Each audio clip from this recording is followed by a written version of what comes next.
미국의 시애틀이라고 하는 그 지역에 세계적으로 유명한 세 사람이 탄생했습니다. 그 유명한 세 사람이 누구냐? 공교롭게도 이 세 사람은 고등학교 졸업장만을 가지고 있고 대학교를 간 사람도 다 중퇴한 것이죠. 근데 이 세 사람이 누구냐? 세계적으로 큰 영향을 미쳤는데 첫 번째는 빌 게이츠입니다. 이 사람은 가난한 가정에서 태어나서 유명한 하버드 대학에 들어갔지만 중퇴를 했습니다. 그리고 유명하게 IT라든지 이런 걸 통해서 아주 돈을 많이 벌었습니다. 그래서 많은 기부를 하고 죽을 때에도 자기는 다 기부하고 세상을 떠날 것을 생각하고 있는 분입니다. 두 번째 사람은 보잉이라고 하는 사람인데요. 우리가 보잉 이렇게 이것은 비행기를 말합니다. 우리나라도 많은 비행기가 와 있는데 미국의 세계에서 가장 큰 비행기 회사를 만든 이 사람입니다. 또 세 번째 사람은 맥콜드라는 사람이에요. 핸드폰 전화기를 발명한 사람입니다. 근데 공통점은 이 세 사람이 주일학교를 교회에 다녔고 주일학교 교사를 맡은 사람이 한 사람이에요. 그 사람이 누구냐? 나이크 우드라고 하는 이런 선생님입니다.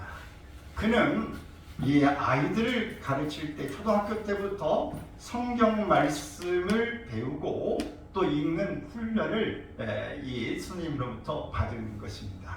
그 주일학교 스님은 세상의 지식보다도 하나님의 위대하심과 하나님 섬기는 법을 가르쳐 주었다고 그럽니다. 하나님을 예배하는 것이 가장 복된 삶을 사는 비결이다. 이걸 가르쳐 준 것이죠. 그래서 주일학교 선생님들의 가르침대로 날마다 성경을 읽고 하나님을 예배함으로 말미암아서 하나님께서 지혜를 주셔서 이런 훌륭한 사람이 되었다고 그럽니다. 오늘 제가 이 스승을 이야기할까요? 오늘은 스승의 주일입니다. 15일이 스승의 주일로 지나는데 바로 이 예수 그리스도의 제자로서 예수 그리스도의 그로 말미암아서 하나님의 자녀가 된 이 한 선생님으로 말미암아서 위대한 세계적인 인물들을 배출하는 그런 일이 일어난 것입니다. 여러분, 예수 그리스도를 믿고 예수님의 그 발자취를 따라가면서 그 말씀대로 살고 그 실천한 일을 통해서 수많은 부분의 열매들이 미쳐지게 되어지는 것입니다. 여러분, 오늘 우리가 하나님 앞에 하나님의 자녀로 살면서 오늘 위대한 스승이신 예수 그리스도를 우리가 닮아서 예수 그리스도를 본받아 간다면 우리도 놀라운 열매들을 맺어갈 수 있습니다. 우리가 세상에 훌륭한 대통령이 되지 못하고 장관이 되지 못하고 박사가 되지 못하고 이런다 할지라도 우리가 하나님 앞에서 기도하고 또 우리의 맡은 소임을 잘 감당할 때에 우리가 알 수 없는 일이 지금 당장은 눈에 보이지 않을지라도 시간이 가면서 엄청난 파급 효과가 엄청난 결실이 나타날 줄로 믿는 것입니다. 오늘 본문의 내용을 보면 성경에서 얼핏 우리가 읽다 보면 이것은 뭐야? 이게 틀린 것 같은 그런 말이지만은 가만히 보면 사실은 이게 진리라, 이게 맞는 말이구나 라고 하는 것을 알 수 있는 것을 역설 또는 패러독스 이렇게 말합니다. 우리의 인생 가운데 이런 역설적인 진리가 참 많습니다. 특히 신앙의 세계에는 더더욱 많이 나타나는데 그 중에 몇 가지를 보면은 마가복음 10장 44절에 보면은 너희 중에 누구든지 으뜸이 되고자 한다는 모든 사람의 뭐가 된다? 종이 돼야 된다. 으뜸과 종은 너무 차이가 있는데 오늘 이렇게 말씀하셨어요. 또 고린도후서 12장 10절에 보면 바울이 이렇게 하겠어요. 내가 약한 그때의 뭐하니라? 강함이다 라고 이야기했어요. 약한 그때가 곧 강합니다. 사도행전 20장 35절에 보면 주는 것이 받는 것보다 뭐가 있다? 복이 있다 그랬어요. 이렇게 우리가 생각해 보면 많이 받는 게 복이지 주는 게 무슨 복이야 라고 생각할 수 있는데 무슨 성경은 이렇게 말씀하고 있는데 틀린 것 같지만 살다 보니까 이게 맞구나 라는 생각을 갖게 됩니다. 이게 진리입니다.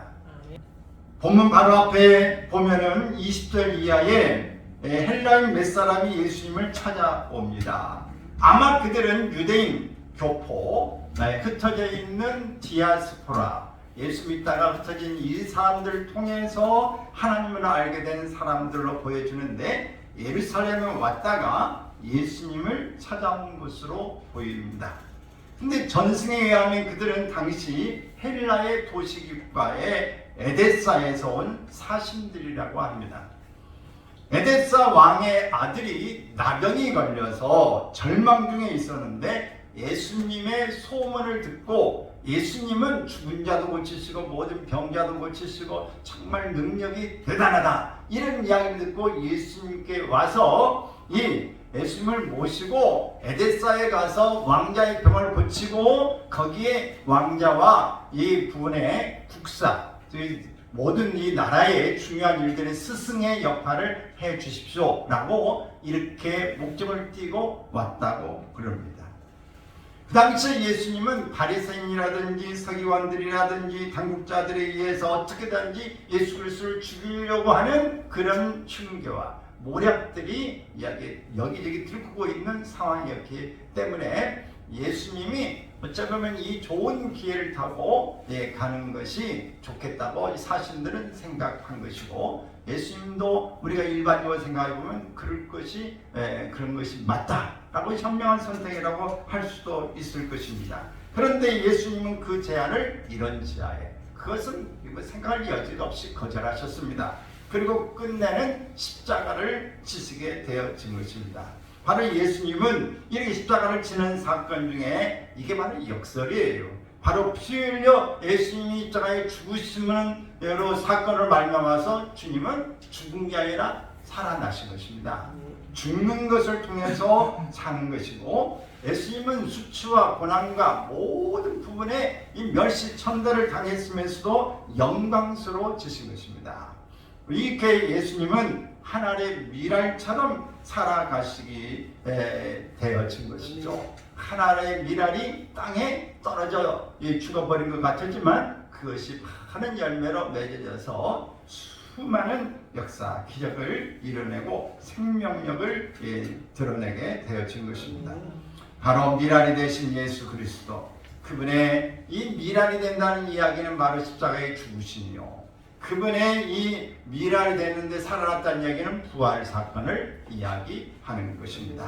본문은 그들이 면담 요청을 사신들이 왔을 때에 십자가를 피해서 가서 호강을 요청했지만 예수님은 거절하신 이 사건, 바로 하늘의 미랄과 같은 존재였다라고 하는 것입니다.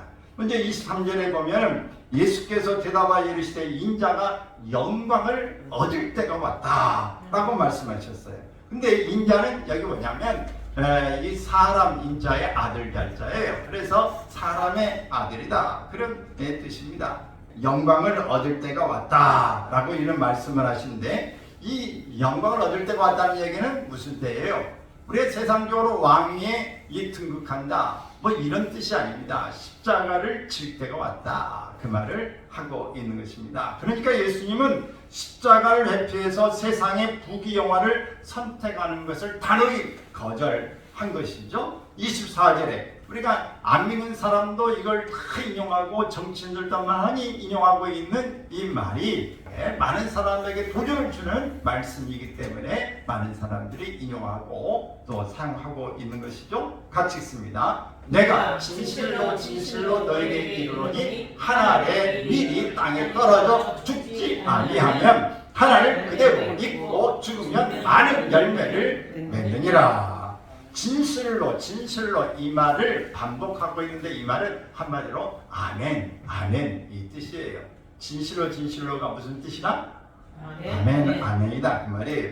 예수님의 말씀이 진리임을 강조하는 것입니다. 예수님의 말씀은 항상 진리이지만 특별히 너희가 명심하고 잊지 말아야 된다 하는 의미를 강조할 때 진실로 진실로라는 말을 이게 쓰시고 계신 것입니다. 하나님의 미랄이 땅속에 심겨지지 않고 그대로 있으면 하늘 그대로 있는 것입니다. 아무런 가치도 생산해내지 못하고 하늘은 하늘로 있게 되어진 것입니다. 오래전에 고대 분묘에서 발굴되었는데 그 가운데 곡식 나달들이 있었습니다. 그게 아주 수만년 어쩌면 수천년이 되는 그 오래된 속에 있는 그 씨앗이 어떻게 그냥 이렇게 없어지지도 않고 그게 쌓여 있는데 그것이 단단한 돌처럼 돼가지고 그대로 씨앗이 있는데 신비해서 그것을 학자들이 그것을 심어서 물을 주고 오래도록 기다렸더니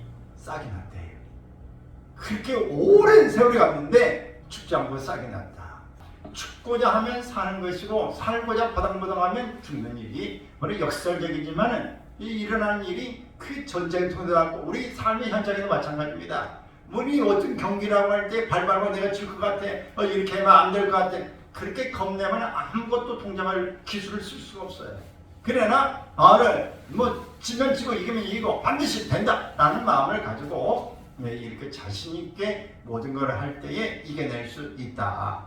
할렐루야. 그런 걸로 우리가 죽으면 죽으리라. 우리 이런 마음을 가지고 주님 앞에서 나 자신을 부인하는 것입니다. 하나님, 나 자신이 능력이 아닙니다. 오늘 하나님의 능력이 있습니다. 하나님 다 알아서 해주십시오 라고 철저하게 자기 자신을 부인하고 내가 하고 싶은 일 있지만은 하나님 앞에서 하나님 일이 더 귀합니다. 이런 생각을 하고 나 자신을 내려놓을 때에 오늘 하나님의 구원이 하나님의 역사가 하나님의 능력이 나타나는 줄로 믿습니다. 우리가 예수 그리스도를 믿고 구원받았다. 우리가 의인됐다고 하는데 오늘 우리가 하는 것은 원죄로부터 구원받은 거예요.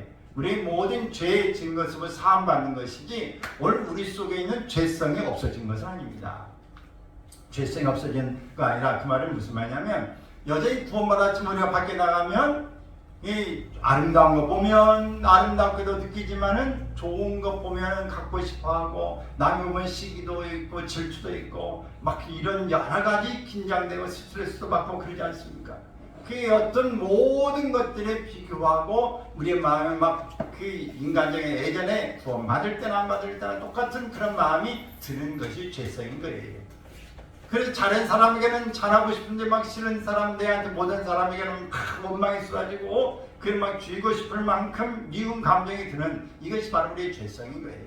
그래서 이 죄성을 가지고 살기 때문에 우리는 늘 주님 앞에서 내 자신을 부인하는 것을 확인해 봐야 되는 거예요. 그래서 사람이 전쟁에 죽었는데 어떤 경우에 보면 좀 덜 죽어가지고 가는데 총을 쏴가지고 죄에서 죽는 경우는 있죠.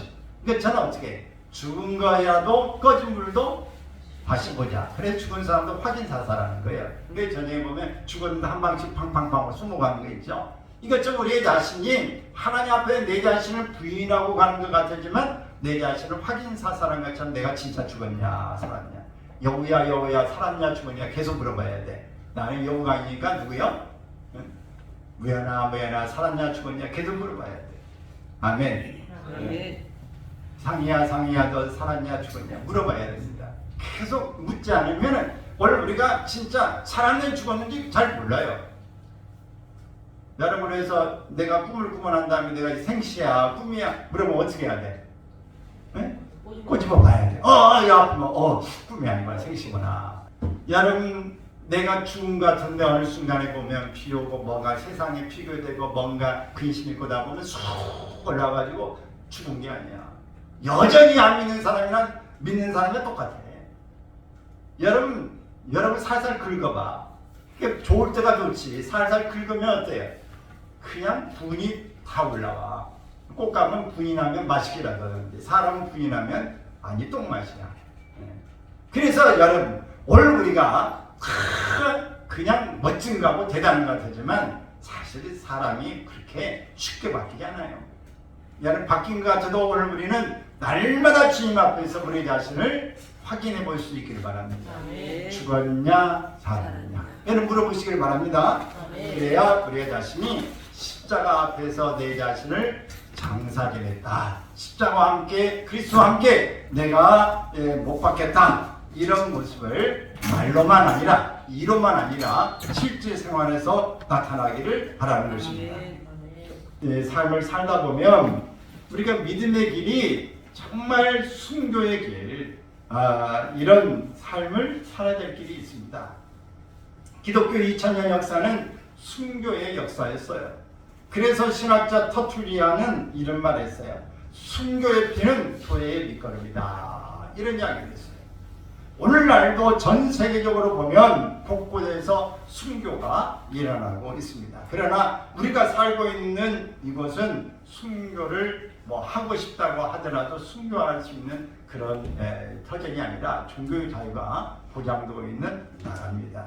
그런데 흔히 순교하면 신앙을 지키다가 피 흘려 죽는 것을 생각합니다. 그런데 이 순교에는 두 가지가 있다. 하나는 적색 순교가 있다. 피를 흘리는 순교가 있고, 하나는 백색 순교가 있다. 피를 흘리지 않는 그런 순교다. 이렇게 말하는데, 이 백색 순교, 이것은 뭐예요? 우리가 하나님 앞에서 복음과 또 주님의 뜻을 따르기 위해서 하나님의 나라를 위해서 눈물과 땀을 쏟으면서 사는 삶, 이것이 바로 백색 순교다. 여러분, 올해는 다 출만해서 이런 순교적인 삶이 되어줄 수 있기를 바랍니다. 바로 이 손양 목사님 여수 우리가 예양원에 다녀온 적이 있죠? 거기에 보면 어때요? 그 자기의 아들을 죽인 이 사람을 자기의 양아들로 삼는 일들, 바로 이것이 정말 살아있는 순교 아니겠습니까? 정말 나의 고통스럽지만 나와 자들의 그 부분의 고름을 입으로 빠는 것, 여러분 우리가 가능할까요? 그 일을 하는 게 실제적인 살아있는 순교, 백색 순교예요. 내가 하나님의 말씀을 좇아서 이렇게 살아간다고 하는 것이 얼마나 어려운 일인가. 원수를, 내 아들 하나도 아니고 둘이나 죽였는데 그 양자로 삼는다. 여러분, 이러니까 우리는 들으니까 대단하네 라고 말하지만 실제 그 순간에 볼 때마다 아들이 생각나고 볼 때마다 이런데 어떻게 양자로 삼겠는가. 어떻게 내가 그 환자를 앞에 보면서 내 입이 먼저 가겠는가. 여러분, 냄새나라고 할 때 우리는 피하고 싶지, 가까이도 안 있고 싶고, 누가 주면 오를까 싶어서 먼저 그게 피하고 싶은 것이 인지상정의 대부분은. 근데 어떻게 그 사람에게 가서 고름을 입으로 빨아낼 수 있을까. 이것은 살아있는 순교라고 할 수 있는 것입니다. 어떤 경우도 참아내고 어떤 경우도 견뎌낼 수 있는 이것이 바로 주님 안에서 살아있는 순교, 백색 순교인 것입니다. 우리가 미랄 신앙을 구체적으로 어떻게 실천할 수 있을까? 그것은 우리가 기도의 미랄이 되시길 바랍니다. 기도의 미랄. 자, 그리스도인이라면 기도해야 되고 기도하는 것이 좋은 줄 다 알아요. 그러나 기도가 잘 안 됩니다. 왜냐하면 육신의 본능으로는 기도하기 싫거든요. 요리조리 핑계대고 빠져나가려 합니다. 그러나 십자가를 바라보면서 이런 본능을 이겨낼 수 있기를 바랍니다.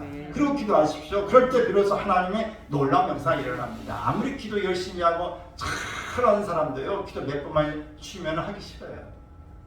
이거 당연한 것처럼 아예 습관을 그래 하지마, 너 쉬었는데 뭐게, 금방 하기 싫습니다. 주일도 한 번 빠져 두 번 빠지면 아예 빠졌는데 이번에 안 가도 돼. 언제부터 믿음 좋다고. 여러분, 주일날 그 마음이 우리의 마음에 화인 맞은 것처럼 점점 사라져가는 것입니다. 이게 바로 사단의 전술이에요. 우리가 공부도 하는 사람은 계속하게 되는데 공부 안 하면 네가 언제부터 공부했다고, 그만둬. 그런다고 금방 올라가냐? 여러분, 안 하면은 점점 핑계대서 그 속에 안 하게 빠져갑니다. 오늘 여러분, 우리가 육신적으로는 하기 싫어요. 육신적으로는 먹고 싶고 좋은 거 먹고 싶고 좋은 거 구경하고 싶고 달콤한 이야기 듣고 싶고 좋은 잠자고 싶고 쉬고 싶고 좋은 거 입고 싶고, 우리는 육신은 계속해서 이걸 원하는 겁니다. 그러나 하나님 앞에서 기도의 미랄이 되시기를 바랍니다. 기도는 정성도 들어가고 시간도 들어가고 내 육신을 막 짜서 큰 부분에 미래에 집어넣지 않으면 기도의 미랄이 될 수가 없어요. 그래서 여러분, 중보기도하고 이 나를 위해서 사랑하고 정말 한마디로 기도해 준 사람 귀히 여기시길 바라고, 여러분 고맙게 생각하시길 바랍니다. 기도가 노동이라고 그래요. 여러분, 그 쉬운 일이 아닙니다. 그래서 여러분 꼭 이 기도가 여러분 속에서 그냥 복만 달라고 하는 게 아니라 살리는 기도다. 우리가 축복의 문을 여는 기도다 하는 것을 기억하기 바랍니다. 에스더 4장에 보면 내가 이 에스더가 그렇지 않습니까? 그 자신의 그 민족이 바로 모르드게 삼촌 한 사촌 오빠죠. 오빠와 또 그 민족들이 다 유대인들이 죽게 생긴 그때에 금식하고 이런 상황에 내가 왕 앞에 가면은 지금 왕을 테러할 수도 있고 그렇기 때문에 이 법으로 금지해놨어요. 왕이 불교는 누구도 나가면 안 된다 그랬는데 이제 사흘 동안이나 이 에스더도 부르지 않았는데 내가 왕 앞에 그냥 쑥 지나가면 내가 이 법에 저축돼서 앞전에 왕과 잘린 것처럼 나도 그럴 상황밖에 안 된다. 그러나 내가 죽으면 죽으리라. 나를 위해서 이 3일 동안 금식해달라. 나도 나와 내 시녀들이 함께 금식하겠다. 3일 동안. 그리고 금식하고 이 왕 앞에 나가서 그 민족과 모든 자기 자신이 다 구원을 받게 되는 것입니다. 적들을 다 죽이는 일이 생겨났어요. 이게 바로 기도의 일로 인하여 역사가 일어난 줄을 믿습니다. 그래서 여러분 기도하는 자식은 망하지 않는 것처럼 오늘 기도를 통해서 많은 사람을 살려낼 수 있다는 사실을 믿으시기 바랍니다. 여러분들이 누구를 사랑하고 친구를 사랑하고 여러분의 주변을 사랑한다면 뭐 해야 된다? 기도의 미랄 되시기 바랍니다. 그것이 정말 사랑하는 사람의 모습인 것입니다. 또 우리가 전도 선교의 미랄이 되시기를 바랍니다. 우리가 선교의 이 미랄이 되어야 되는데 저도 이제 제가 어느 때에 교회를 나갔나 제가 어릴 때 교회를 나가서 집 앞도 얻어먹고 뭐 이게 동화도 건 기억이 있어요. 근데 그 초등학교 옛날 국민학교죠. 국민학교 고학년이 되면서 잘 안 나간 적도 있을 것 같아요. 중학교도 어쩌다가 나가고 말고 그랬는데 고등학교 때 제가 이제 본격적으로 1학년 10월 달부터 신앙생활하면 지금까지 한 번도 빠지지 않고 지금까지 신앙생활을 이어오고 있습니다. 근데 그 신앙이 어떻게 됐을까? 어릴 때 교회도 나간 적이 있지만 맨 위에가 누나입니다. 누나 한 명이 있는데 누나가 어릴 때부터 신앙생활을 했어요. 그리고 집이 너무 어렵기 때문에 혼자 이제 출가를 했어요. 결혼한 게 아니라 밖에 나가서 그냥 일도 하고 뭐 배우고 싶은 것도 집에서 못 가르치 못하니까 밖에 가서 일하면서 배우고 이런 것을 하면서 했는데 믿음 생활을 한 거예요. 그래서 아마 계속 그 가족의 구원을 위해서 계속 아마 기도했을 거라고 중보기도 했을 거라고 있습니다. 근데 제가 이제 고등학교 때에 1학년 때 아르시와라고 이 적십자 이제 회 모임이 있는 거죠. 여기에 그 2학년 이제 그 선배가 이제 회장을 하는 거였는데 제가 이제 자기 이제 회장감으로 이제 승인되면서 내가 성당 가는데 같이 가자 그래서 아닙니다. 내가 여기 교회를 다니는데 나 교회 다녀요. 안 다니는데 교회 다닌다고 그 다음부터 바로 갔어요. 그래가지고 교회 가서 신앙생활 하면서 하고 그때 막 방언도 받고 크게 매일 저녁 기도하고 이제 작정해서 그런 생활을 했어요. 이게 바로 성령님께서 그 중보기도의 힘의 능력이 나타나는 것이고 사람을 통해서 내가 교회로 갈 수 있도록 그 진도를 놓는 것이죠. 여러분 우리 중보기도의 역할, 이 선교, 이 전도는 오늘 우리가 하는 사람의 어떤 미랄이 필요한 것입니다. 매개체를 통해서 하나님이 역사하게 되어지는 것이에요. 여러분 하나님 앞에 우리가 믿음으로 내 달려갈 길을 다 갈 수 있기를 바랍니다. 그 위에 하나님 앞에 상금을 바라볼 수 있기를 바랍니다. 사도행전 20장 24절에 바울은 놀라운 고백을 하고 있는 것입니다. 시작. 내가 달려갈 길과 주 예수께 받은 사명 곧 하나님의 은혜의 복음을 증언하는 일을 마치게 하면은 나의 생명조차 조금도 귀한 것으로 여기지 아니하노라 그랬어요.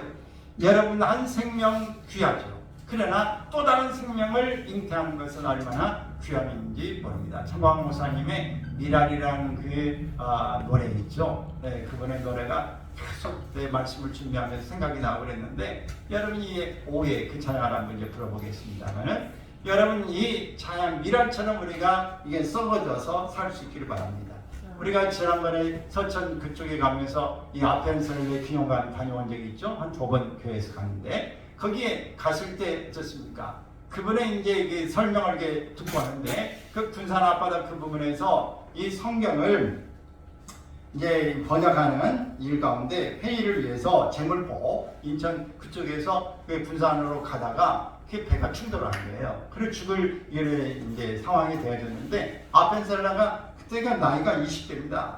근데 자기 가족도 있고 그러는데 그의 이 자신은 이렇게 살아날 수 있어요. 근데 한 소녀를 구하기 위해서 자기 자신은 죽고 소녀를 살립니다. 이렇게 해서 그는 이 젊은 나이에 순교로 왔다가 귀한 이 인재가 순교하고 만 것이죠. 사람 떠났어요. 근데 그 아들이 이제 아벤셀라의 아들이 있었는데 사춘기가 되면서 도대체 우리 아버지는 왜 그랬을까?